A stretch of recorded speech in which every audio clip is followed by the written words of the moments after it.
കർത്താവ് നിങ്ങളോടുകൂടെ, അങ്ങേ ആത്മാവോടും കൂടെ. മത്തായിയുടെ വിശുദ്ധ സുവിശേഷത്തിൽ നിന്നുള്ള വായന. കർത്താവേ, അങ്ങേക്ക് മഹത്വം. അധ്യായം 16, 13 മുതൽ 19 വരെയുള്ള തിരുവചനങ്ങൾ. യേശു കസറിയ ഫിലിപ്പി പ്രദേശത്തെത്തിയപ്പോൾ ശിഷ്യന്മാരോട് ചോദിച്ചു, മനുഷ്യപുത്രൻ ആരെന്നാണ് ജനങ്ങൾ പറയുന്നത്? അവർ പറഞ്ഞു, ചിലർ സ്നാപക യോഹന്നാൻ എന്നും മറ്റു ചിലർ ഏലിയ എന്നും വേറെ ചിലർ ജെറമിയ അല്ലെങ്കിൽ പ്രവാചകന്മാരിൽ ഒരുവൻ എന്നും പറയുന്നു. അവൻ അവരോട് ചോദിച്ചു, എന്നാൽ ഞാൻ ആരെന്നാണ് നിങ്ങൾ പറയുന്നത്? ശിമയോൻ പത്രോസ് പറഞ്ഞു, നീ ജീവനുള്ള ദൈവത്തിൻ്റെ പുത്രനായ ക്രിസ്തുവാണ്. യേശു അവനോട് അരുളി ചെയ്തു, യോനായുടെ പുത്രനായ ശിമയോനെ, നീ ഭാഗ്യവാൻ. മാംസരക്തങ്ങളല്ല, സ്വർഗസ്ഥനായ എൻ്റെ പിതാവാണ് നിനക്ക് ഇത് വെളിപ്പെടുത്തി തന്നത്. ഞാൻ നിന്നോട് പറയുന്നു, നീ പത്രോസാണ്. ഈ പാറമേൽ ഞാൻ എൻ്റെ സഭ സ്ഥാപിക്കും. നരക കവാടങ്ങൾ അതിനെതിരെ പ്രബലപ്പെടുകയില്ല. സ്വർഗരാജ്യത്തിൻ്റെ താക്കോലുകൾ നിനക്ക് ഞാൻ തരും. നീ ഭൂമിയിൽ കെട്ടുന്നതെല്ലാം സ്വർഗത്തിലും കെട്ടപ്പെട്ടിരിക്കും. നീ ഭൂമിയിൽ അഴിക്കുന്നതെല്ലാം സ്വർഗത്തിലും അഴിക്കപ്പെട്ടിരിക്കും. കർത്താവിൻ്റെ സുവിശേഷം. ക്രിസ്തുവേ, അങ്ങേക്ക് സ്തുതി. മിശിഹായിലേറ്റവും സ്നേഹമുള്ളവരെ, ഇന്ന് പത്രോസ് പൗലോസ് സ്ലീഹന്മാരുടെ തിരുനാളിനോടനുബന്ധിച്ച് നൽകപ്പെട്ടിരിക്കുന്ന 3 വായനകളും നമ്മുടെ ആത്മീയ ജീവിതത്തിൽ വളരെ പ്രധാനപ്പെട്ട വിഷയങ്ങൾ ഉൾക്കൊള്ളുന്നതാണ്. ആദ്യ വായന അപ്പസ്തോല പ്രവർത്തനങ്ങളിൽ നിന്ന് നമ്മൾ ശ്രവിച്ചു. പത്രോസ് കാരാഗ്രഹത്തിൽ അടയ്ക്കപ്പെട്ട് കിടക്കുകയാണ്.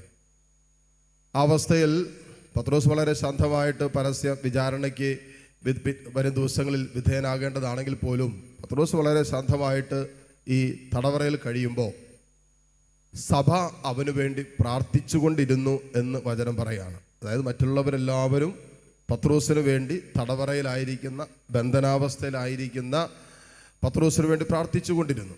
സംഭവിച്ചെന്ന, കർത്താവിൻ്റെ ദൂതൻ ഇറങ്ങിയിട്ട് പത്രോസിന് അത്ഭുതകരമായി ഈ തടവറയിൽ നിന്ന് പുറത്തു കൊണ്ടുവരിക. ഇന്ന് നമ്മുടെ കുടുംബങ്ങളിലൊക്കെ നമ്മുടെ കുടുംബാംഗങ്ങളൊക്കെ വല്ലാതെ ഭാരപ്പെടുത്തുന്നൊരു വിഷയമാണ്. നമ്മുടെ കുടുംബത്തിൽ തന്നെ നമ്മുടെ വേണ്ടപ്പെട്ടവർ ആരെങ്കിലുമൊക്കെ ഏതെങ്കിലുമൊക്കെ ബന്ധനാവസ്ഥയിലായിരിക്കുന്ന ഒരു സാഹചര്യം, പാപത്തിൻ്റെ ബന്ധനത്തിൽ, മദ്യപാനത്തിൻ്റെ, ലഹരിയുടെ, അങ്ങനെ ഏതെങ്കിലുമൊക്കെ നമ്മളെ മനസ്സിന് ഭാരമുണ്ടാക്കുന്ന, നമ്മുടെ മനസ്സിന് സങ്കടമുണ്ടാക്കുന്ന അന്ധവിശ്വാസത്തിൻ്റെ, അവിശ്വാസത്തിൻ്റെ, നിരീശ്വരവാദത്തിൻ്റെ ഒക്കെ ബന്ധനത്തിലേക്കൊക്കെ പോകാം. അപ്പം ഇങ്ങനെ അവസ്ഥയിൽ കഴിയുന്നവരെ കാണുമ്പോൾ നമുക്ക് വല്ലാത്ത ഭാരമുണ്ട്.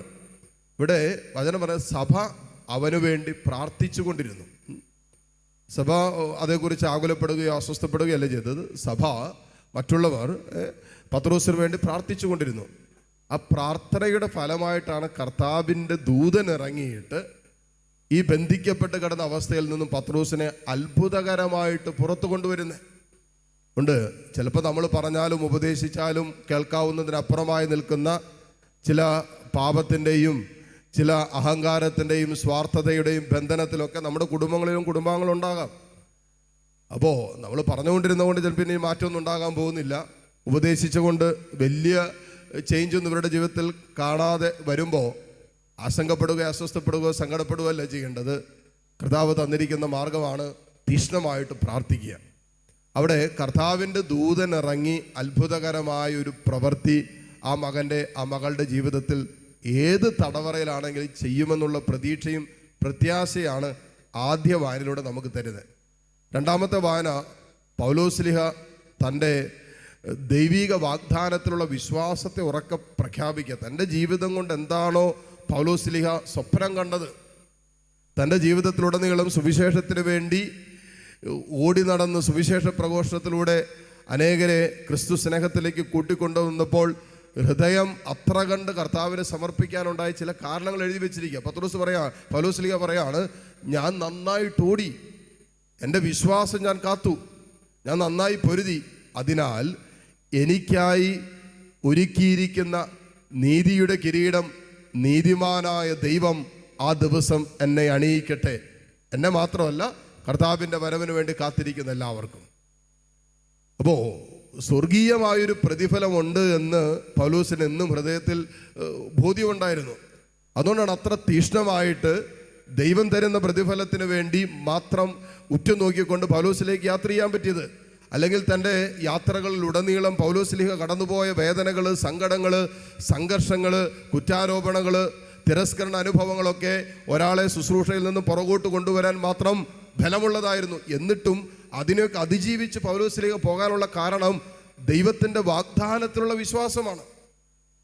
നിത്യജീവൻ എന്ന സ്വർഗീയ വാഗ്ദാനത്തിലേക്ക് ഉറ്റുനോക്കിക്കൊണ്ടും നീതിയുടെ കിരീടം എന്നെ അവൻ അണിയിക്കുമെന്നുള്ള ദൈവിക വാഗ്ദാനം, ആ പ്രതിഫലത്തിലേക്ക് ഉറ്റുനോക്കിക്കൊണ്ടാണ് പൗലോസ്ലീഹ തൻ്റെ ജീവിത യാത്ര ഉടനീളം കടന്നുപോയതെന്ന് പൗലോസ്ലീഹയുടെ വാക്കുകളിൽ നമുക്ക് മനസ്സിലാക്കാൻ പറ്റും. സുവിശേഷത്തിലേക്ക് വരുമ്പോൾ ഈശോ അപ്പസ്തോലന്മാരോട് ചോദിക്കുകയാണ്, ഞാൻ ആരെന്നാണ് പറയുന്നത്? ഇപ്പോൾ പല അഭിപ്രായങ്ങളും ഇന്നും സോഷ്യൽ മീഡിയ സെർച്ച് ചെയ്താൽ, ഗൂഗിൾ നോക്കിയാൽ, ഇന്നും നമ്മുടെ ചുറ്റുമുള്ളവരോട് ചോദിച്ചാൽ യേശു ആരാണെന്ന് ചോദിച്ചാൽ വ്യത്യസ്തങ്ങളായ അഭിപ്രായങ്ങൾ ഇന്നുമുണ്ട്. അപ്പം അങ്ങനെ ഒരു സാഹചര്യത്തിൽ യേശു അവസാനം അപ്പസ്തോലന്മാരോട് മാത്രമായിട്ട് ചോദിച്ചു, ഞാൻ ആരെന്നാണ് നിങ്ങൾ പറയുന്നത്? മറ്റുള്ളവർ പറയുന്നത് ഇങ്ങനെയൊക്കെയാണ്, okay, what is your experience, നിങ്ങൾ എന്താണ് പറയുന്നത്? അതിനാണ് പത്രോസ് ഉത്തരം പറയുന്നത്, നീ ജീവിക്കുന്ന ദൈവത്തിൻ്റെ പുത്രനായ ക്രിസ്തുവാണ്. സുവിശേഷത്തിൽ ഏറ്റവും ശക്തമായ വിശ്വാസ പ്രഖ്യാപനമാണ്. അപ്പോൾ കർത്താവ് പറഞ്ഞത് മാംസരക്ത മനുഷ്യനല്ല നിങ്ങൾക്ക് പറഞ്ഞു തന്നത്, ഇത് സ്വർഗീയ പിതാവാണ്, ഇത് സ്വർഗത്തിൽ നിന്നും വെളിപ്പെടുത്തപ്പെട്ട നിത്യസത്യമാണ് എന്ന് പത്രോസിനോട് കർത്താവ് പറയുകയാണ്. ഒരു പേഴ്സണൽ എൻകൗണ്ടർ മാത്രമാണ് നമ്മുടെ ജീവിതത്തെയൊക്കെ മാറ്റിമറിക്കാൻ പോകുന്നത്. സുവിശേഷത്തിലേക്കും യേശുവിലേക്കും യേശുവിനോടുള്ള ബന്ധത്തിലും ആ ബന്ധത്തിലുള്ള ജീവിതക്രമത്തിലേക്കും അതിനനുസരിച്ച് സ്നേഹിക്കാനും ക്ഷമിക്കാനും വിശുദ്ധ ജീവിതം നയിക്കാനുള്ള ഒരു ജീവിത ശൈലിയിലേക്കൊക്കെ നമ്മെ കൊണ്ടെത്തിക്കുന്നതും നമ്മെ പ്രചോദിപ്പിക്കുന്നതും ഒരു പേഴ്സണൽ എൻകൗണ്ടറാണ്, യേശുവുമായിട്ടുള്ള ഒരു വ്യക്തിപരമായ കണ്ടുമുട്ടൽ. അത് ഈ രണ്ടുപേരുടെയും ജീവിതത്തിൽ സംഭവിച്ചു എന്നുള്ളതാണ്. അതുകൊണ്ടാണ് ഇന്ന് സഭയിൽ ഏറ്റവും ശക്തമായ രീതിയിൽ സുവിശേഷത്തിന് അടിത്തറയിട്ടത്, ആദിമ ക്രൈസ്തവ സമൂഹത്തിൽ ഏറ്റവും ശക്തമായ അടിത്തറയിട്ട രണ്ടുപേരാണ് പത്രോസ്, പൗലോസ് സ്ലീഹന്മാർ. ഇവിടെ തിരുനാൾ ആഘോഷിക്കുമ്പോൾ ഇവരിൽ വെളിപ്പെട്ട ആ അഭിഷേകം നമ്മളിലും നിറയപ്പെടാൻ വേണ്ടി നമുക്ക് ആഗ്രഹിക്കുകയും പ്രാർത്ഥിക്കുകയും ചെയ്യാം. സർവശക്തനായ ദൈവം നമ്മെ അനുഗ്രഹിക്കട്ടെ. ആമേൻ.